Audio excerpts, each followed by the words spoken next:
J'étais une enfant perdue, une ado remplie de haine, arrogante, fière, avec beaucoup de colère. Et il a changé mon cœur, il l'a transformé. Il a transformé cette haine en amour.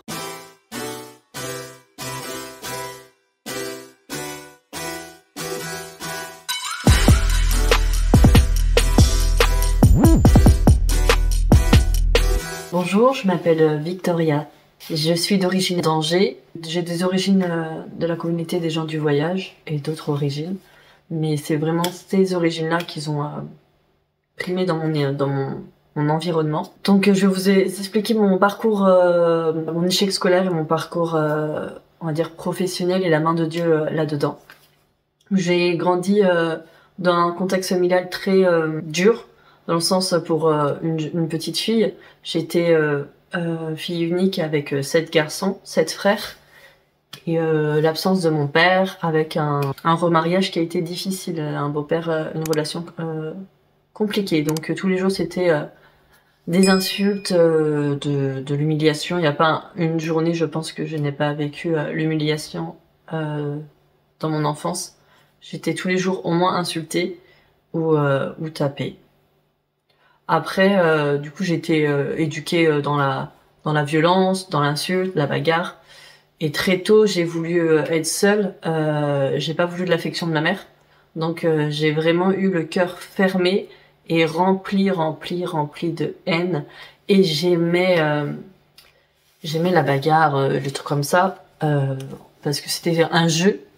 Et donc, ça se répercutait à l'école. Je dormais pas la nuit, je faisais des nuits blanches parce que j'avais beaucoup de peur. J'avais la peur des hommes, parce que tous les hommes autour de moi, ils étaient pas gentils. Après, j'ai eu la peur de manger, peur de beaucoup de choses, beaucoup. Et du coup, je m'isolais et je voulais pas d'affection. J'ai eu quand même, malgré tout cet environnement de violence et de haine, de colère que moi-même j'avais, j'ai eu un grand-père. À l'absence de mon père, j'ai eu le père de mon père qui a pris soin de moi et mon frère et qui voyait, je pense, le cercle, l'environnement familial très toxique. Et il avait beaucoup d'amour pour nous. Et il a permis de nous évader un peu de cet environnement. Il a permis de nous apprendre beaucoup de choses et de nous donner du temps de qualité. Il nous emmenait à la chasse, à la pêche, cueillir des fruits, des légumes, cuisiner, faire de la confiture, faire plein de choses. Et ça, du coup, ça m'a passionnée.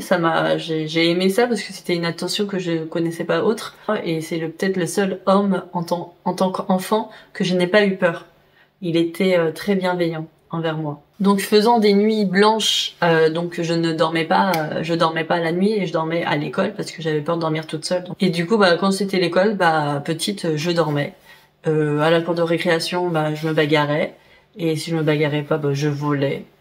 Et c'était mon passe-temps. Pour moi, l'école, c'était là où je me sentais un peu plus libre, où j'étais un peu plus moins sous toutes les autorités que j'avais à la maison.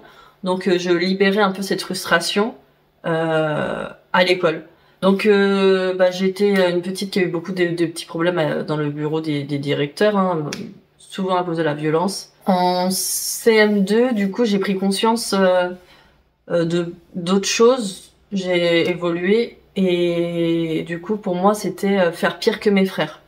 Je me mettais en compétition avec mes frères et je savais que du coup, j'avais des frères, c'était des ados et même des jeunes hommes. Ils avaient fait des bêtises à l'école, ils ont eu des bêtises avec la police.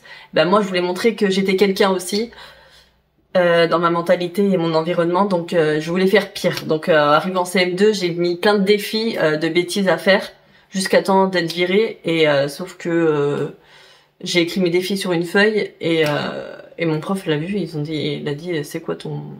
Et il m'aimait bien. Il était gentil ce prof-là. C'est quoi son délire, quoi?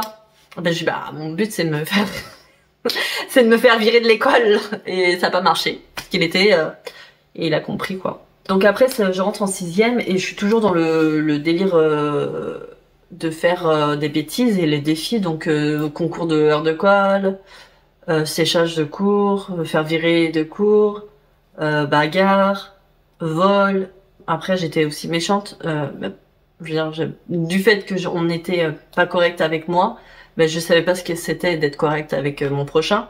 Donc j'ai pratiqué du racket, des bagarres, et j'ai aussi fait de l'harcèlement envers des gens, et j'ai aussi endommagé des personnes dans leur physique. Il y a des personnes, voilà, je ne cesserai de dire pardon. Et j'ai été du coup exclue de ce collège à partir de la 5e, et j'étais déscolarisée, on va dire. Et après, ils ont trouvé un moyen, et moi-même, j'ai eu ce cœur de vouloir partir en maison familiale, parce que le contexte familial chez moi était tellement toxique et me remplit tellement de haine que je voulais être placée, mais je pouvais pas, je voulais tellement pas faire souffrir ma mère et mes petits frères, je pouvais pas dénoncer ou dire ce que mon ressenti. Donc ma seule façon de partir de chez moi sans déclarer les services sociaux envers mes frères et ma mère, c'était de partir en maison familiale. Donc le format maison familiale, c'était très bien pour moi, parce que du coup ça me déconnectait de tout ce schéma de haine, de crainte, de peur, de violence que j'avais au quotidien. Pour moi à l'école, du coup, ça s'est mieux passé, parce que la maison familiale, c'était hyper strict et on faisait beaucoup de stages. Donc j'avais envie de gagner de l'argent, j'avais envie de travailler. Et déjà, je gagnais de l'argent à moi-même, parce que depuis petite, j'ai toujours fait du porte-à-porte, et j'ai toujours trouvé des choses à vendre, et j'ai toujours voulu vite gagner des sous. Et des fois, c'était pas honnête. Donc ça m'a aidé, et j'ai fait des stages, et il y a eu mon petit frère aussi qui est né, et je m'occupais beaucoup de lui. Et ce petit garçon là, il s'appelle Noé, maintenant il a 18 ans. Il a éveillé en moi une passion, un feu, un instinct maternel, je pense, pour les enfants. Mes stages, je les ai orientés vers les écoles, et là j'ai découvert une passion. C'était pas un travail, c'était pas un stage, c'est mon cœur qui battait pour ce public, et je pouvais pas faire autre chose que d'être auprès des enfants, peu importe l'âge. Mais à cette époque-là, du coup, c'était la maternelle et primaire, parce que j'étais moi-même, j'avais que 15 ans, et là, j'ai découvert le métier que je voulais faire. Bref, le bon comportement n'a pas tenu très longtemps, et toujours envie de faire des bêtises improbables, je ne sais pas pourquoi. J'avais une intelligence hors norme pour trouver des défis, ça c'était resté en moi, et toujours des trucs je sais pas pourquoi. Mais en tout cas, j'avais toujours une bande avec moi, et du coup, j'étais la meneuse apparemment, et j'ai été exclue définitivement de la maison familiale avant le brevet des collèges. Donc j'étais un peu pas triste, en vrai, je m'en foutais. J'étais un peu, comment dire, indifférente à tout ça. Et à ces mêmes périodes-là aussi, j'étais tombée dans une relation toxique. Du coup, c'est mon premier petit copain que j'ai eu. Et il a un peu l'enfance que j'ai eue, la petite fille qui restait, le si peu qui restait, il l'a fini. Donc à ce moment-là, j'ai été détruite. Radicalement, j'ai été anéantie. Donc la maison familiale, j'ai pas fini la 3e. Par contre, j'ai quand même eu mon brevet avec 12 de moyenne, en étant exclue. Je l'ai passé, et parce que j'ai la grâce de Dieu sur moi. Je sais pas comment j'ai fait. Et ensuite, de cette mauvaise relation, j'avais plus trop le droit de sortir. J'avais plus le droit de faire rien du tout. Déjà, mes frères m'empêchaient de tout faire. Alors, plus lui. Donc j'ai toujours ce mode, t'as rien de droit de faire, tu parles pas à ci, tu parles pas à ça, tu fais pas ci, tu fais pas ça, tu mets pas ci, tu mets pas ça. Mais je savais pas pourquoi, mais il fallait que je le fasse, sinon je me faisais déchiqueter. Et du coup, je suis tombée dans une relation toxique qui était encore plus stricte. Et donc lui, j'avais même pas le droit de sortir, j'avais même pas le droit de regarder la télé, j'avais le droit de rien du tout. Donc je me suis isolée pendant 3 ans de ma vie, parce que je restais presque 3 ans avec lui, à ne pas sortir, à rien faire. Donc j'ai comme 3 ans de ma vie qui a été volée, parce que j'étais sous l'emprise de quelque chose de mauvais, très très mauvais. Et il avait volé tout ce que j'étais, et mon âme, clairement, je peux le dire, il avait tout pris. Dans cette période de ma vie, j'ai quand même connu le baptême, et à l'âge de 8 ans, j'ai quand même donné mon cœur à Jésus, et à 16 ans, j'ai eu mon baptême.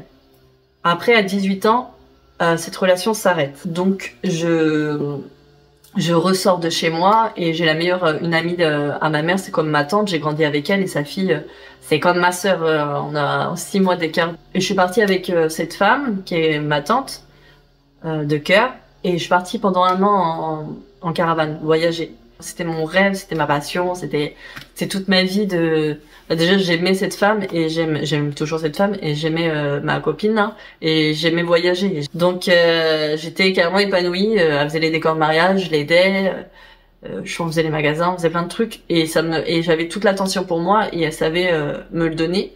Et grâce à elle, vraiment, j'ai pu me reconstruire un petit peu et avoir confiance en moi et sortir de ma zone de confort. On va dire, cette femme, c'est Dieu qui l'a envoyée pour me sauver la vie à cette époque-là, et elle m'a fait un peu travailler, à me rendre débrouillarde. Mais pendant ce temps-là, je me suis éloignée de la foi.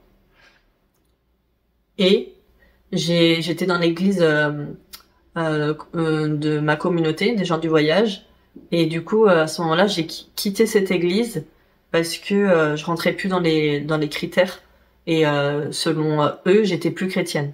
Au bout d'un temps, je suis rentrée chez ma mère.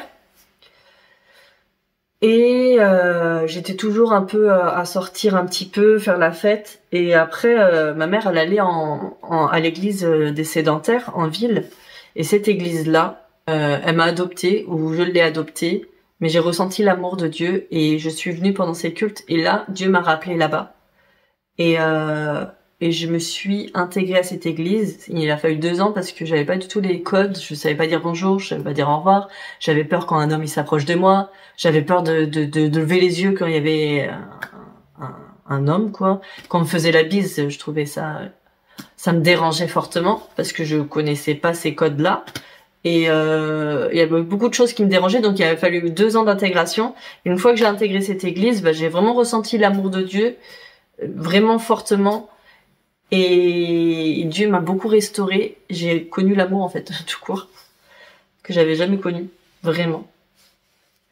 Et ces personnes-là, il y en a une qui m'a fait un don, parce qu'ils ont vu que j'avais pas de diplôme, que déjà moi les diplômes je connaissais rien, je connaissais pas la langue, je connaissais pas le vocabulaire, je voyais aucune importance à l'école et encore moins au diplôme, donc eux ils ont eu pitié de moi. Et il y a une personne qui a eu à cœur de m'offrir le BAFA. Et là, j'avoue que c'est peut-être le seul diplôme que j'avais envie de passer parce que BAFA dit enfant, dit travailler avec les enfants, et moi j'avais aucun axe pour travailler à part à l'usine, faire les marchés, les vendanges. Donc moi le BAFA, ça m'ouvrait des portes dans quelque chose qui me passionnait. Donc je l'avais pensé secrètement dans mon cœur de passer le BAFA, mais personne le savait. Et cette jeune femme, elle m'a offert le BAFA en anonymat. J'ai passé le BAFA et grâce à ce BAFA, j'ai pu m'ouvrir dans un nouveau monde du travail, dans un nouveau secteur. Et ça m'a permis de travailler dans des colos, j'ai fait des maisons de quartier, j'ai fait tout ça, mais c'était payé à la journée, c'était vraiment pas beaucoup. Et moi, il fallait que je passe le permis, et il fallait que je m'achète une voiture, donc c'était pas avec 42 € par jour que j'allais pouvoir faire ça. Donc j'avais mis un peu de sous de côté, mais pas assez pour le permis. Et puis j'étais contente, mais c'était pas assez. Donc je me suis remis aux vendanges, à l'usine, mise en rayon. Et du coup, grâce à tout cela, j'ai pu avoir mon permis, ma voiture. Et après, du coup, je me suis mis dans gagner vite de l'argent, un peu comme la mentalité que j'avais avant. Quand j'étais petite, quoi, je voulais vite avoir de l'argent. Et du coup, je me suis mis à travailler à mon compte. J'ai fait du service à domicile. Je travaillais pour des gens qui étaient assez aisés, dans des villas, des grosses maisons et tout. Et je faisais du ménage et je gardais les enfants. Et j'étais bien payée à l'heure, mais du coup j'ai beaucoup travaillé. Moi c'était bien payé, pour d'autres personnes ce sera pas bien payé, mais moi c'était très bien. Et j'ai beaucoup travaillé. J'ai accumulé beaucoup d'heures, mais c'est un métier assez physique quand même. Et du coup je travaillais aussi le week-end, je faisais de la garde d'enfants et j'avais plus de temps pour moi. Mais ce métier je l'ai aimé parce que j'ai aimé une famille. J'ai travaillé pour cette famille et cette famille c'était une famille formidable. J'ai pas connu une famille aussi mieux que cette famille. J'ai kiffé ce métier grâce à cette famille, mais en vrai c'est pas ce métier que j'avais aimé, c'était vraiment cette famille.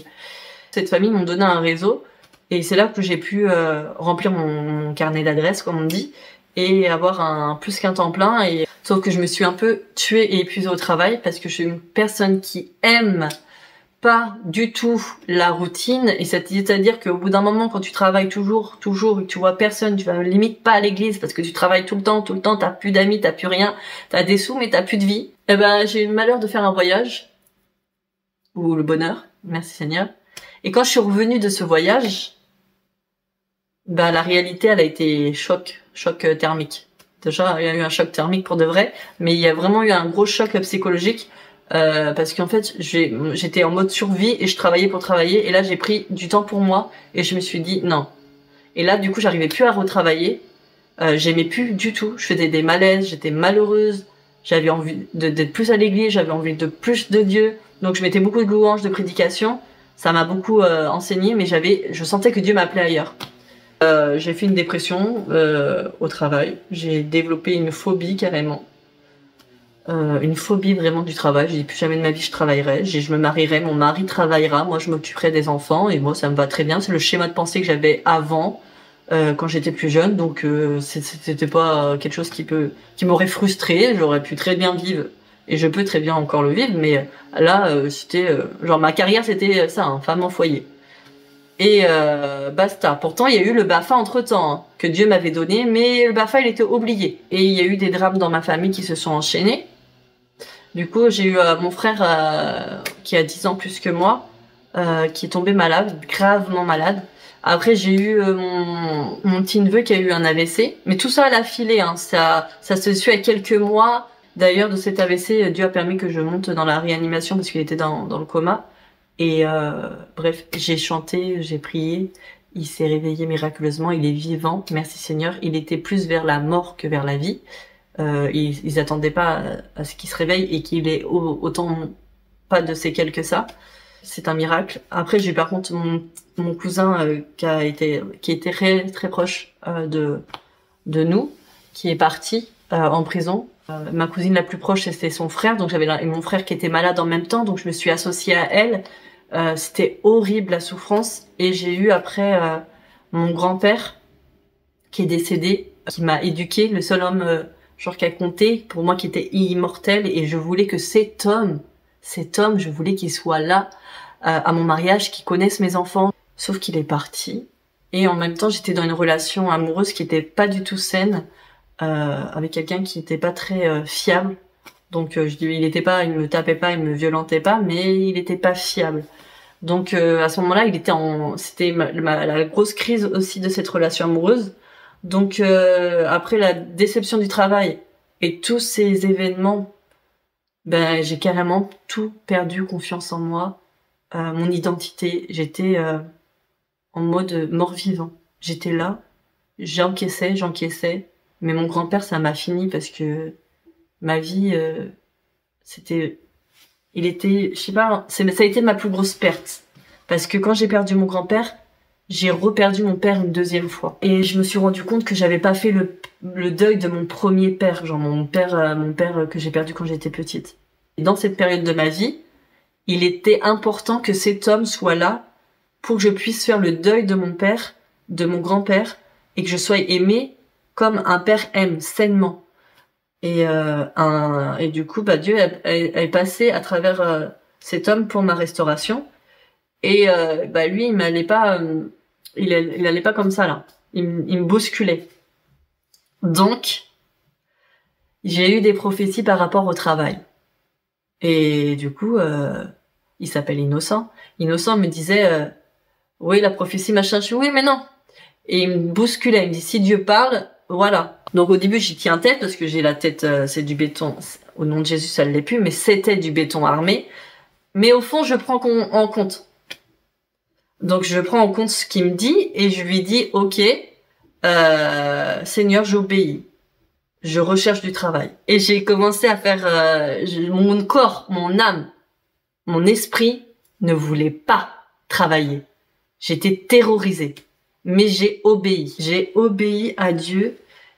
Et j'ai été à un entretien pour un poste d'animation, peut-être 15-17 heures, à la mairie d'Angers. Je vais à l'entretien, j'étais au bout de ma vie. J'y allais par la foi. Sauf que j'étais terrorisée. Donc en soi, j'y allais par obéissance parce qu'il n'y avait pas de foi en moi, parce que j'étais habitée par la peur. Donc je rentre dans l'entretien. Et du coup, impossible de parler, impossible de faire quoi que ce soit, sachant que tous les entretiens de ma vie, je sais bien parler, j'ai confiance en moi, et par la grâce de Dieu, j'ai jamais eu de refus. Donc je fais l'entretien là, et je pleure. J'arrive pas à parler, je bégaye. J'ai les larmes comme ça coule tout seul, j'ai la dame en face de moi. Je sors, je pleure encore plus dans la voiture, impossible de démarrer, je pleure, j'en peux plus. Et j'appelle Innocent, je lui dis, je peux pas, je pleure, j'arrive pas, c'est pas pour moi, c'est trop tôt, c'est trop tôt. Et avant, je faisais du théâtre, pareil, quand je montrais pour faire du théâtre, je pleurais. Pour chanter, je pleurais. J'avais tout perdu ma confiance en moi. J'étais désemparée. Mais je me suis fait violence.